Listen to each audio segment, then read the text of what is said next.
전라남도가 재해 위험 지역에 대한 조기 경보 시스템을 구축하고 나섰습니다.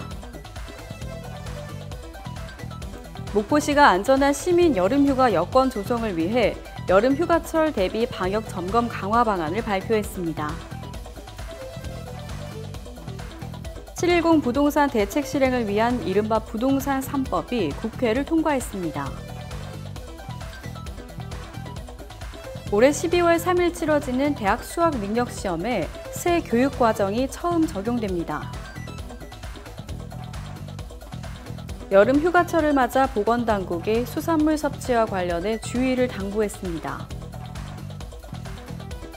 자세한 소식은 잠시 후 뉴스에서 전해드리겠습니다. 시청자 여러분 안녕하십니까?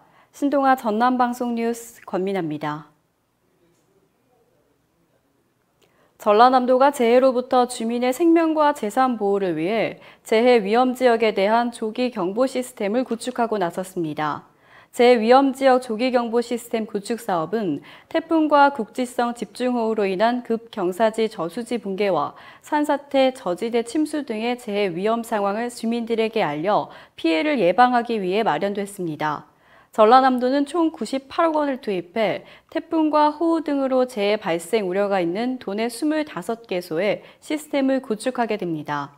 사업 대상지는 시군에서 건의받은 재해 위험지구 11개소와 위험저수지 8개소, 급경사지 6개소 등 인명피해가 우려된 25개 지역이 우선 선정됐습니다. 위험지역에는 수의계와 변이계측기, CCTV 등 각종 재해 관측 설비가 설치됩니다. 안병옥 전라남도 도민안전실장은 정비가 필요한 재해 위험지역, 취약지역 316곳에 대해 지속적으로 정비 사업을 펼치고 조기 경보 시스템을 확대 설치하겠다며 도민의 생명과 재산 피해 예방에 최선을 다하겠다고 말했습니다. 목포시가 31일 안전한 시민 여름휴가 여건 조성을 위한 여름휴가철 대비 방역 점검 강화 방안을 발표했습니다. 시는 목포를 찾는 관광객과 시민이 여름휴가를 안심하고 보낼 수 있도록 시내 주요 관광지와 방학을 맞은 학생 이용시설에 대한 점검을 강화한다고 밝혔습니다. 대상 시설의 집중 영업시간에 맞춰 경찰청과 교육청, 일선 학교 등 유관기관과 합동 점검을 실시하고 임의 표본 추출 방식을 통한 세밀함 점검을 실시해 점검의 실효성을 높인다는 방침입니다. 시설별 방역 강화 대책도 발표됐습니다. 방학 중 학생들이 자주 찾는 학원과 독서실, PC방 등에는 방역 관리자 지정과 함께 전자 출입 명부 이용, 마스크 착용, 주기적 환기 소독 등 기본 방역 수칙 준수 여부를 점검할 계획입니다.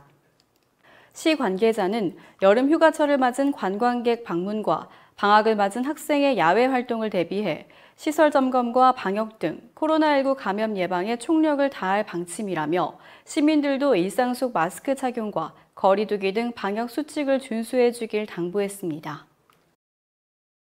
국회는 4일 오후 본회의를 열어 소득세법과 법인세법, 종합부동산세법 등 이른바 부동산 3법을 처리했습니다.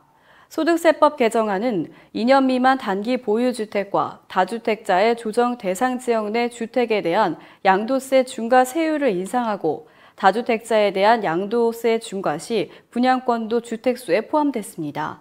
이에 따라 내년 6월 1일부터 양도세율은 최고 72% 인상됩니다. 조정지역 내 3억 원 이상 주택을 증여받을 때 취득세율은 최대 12%로 올리는 지방세 개정안도 본회의를 통과했습니다.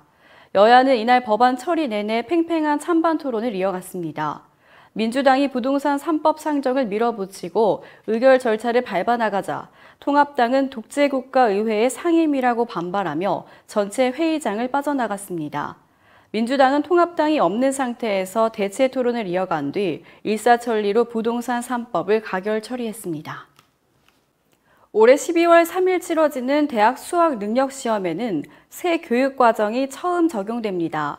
문항 유형과 배점 등 시험 형식과 EBS 수능 교재 강의와의 연계율 등은 지난해와 같습니다. 한국교육과정평가원은 4일 이런 내용의 2021학년도 수능시험 시행 세부 계획을 공고했습니다. 올해는 2015 개정 교육과정이 한국사 영역을 제외한 전 영역에 처음 적용됩니다. 한국사 영역은 필수 응시 영역이고 나머지는 전부 또는 일부 영역을 선택해 응시할 수 있습니다. 수험생은 코로나19 확산 방지를 위해 시험 당일 마스크를 착용하는 등 방역 지침에 반드시 따라야 하고 시험실당 수험생 수도 기존 28명에서 24명으로 줄어듭니다. 또 침방울이 튀는 것을 방지하기 위해 각 시험실 책상마다 칸막이를 설치할 예정입니다. 여름 휴가철을 맞아 바닷가를 찾는 피서객들이 많아지며 보건당국이 수산물 섭취와 관련해 주의를 당부했습니다. 4일 식품의약품안전처는 최근 3년간 8월과 9월에 발생한 장염 비브리오 환자가 468명으로 전체 환자의 78%를 차지했다고 밝혔습니다.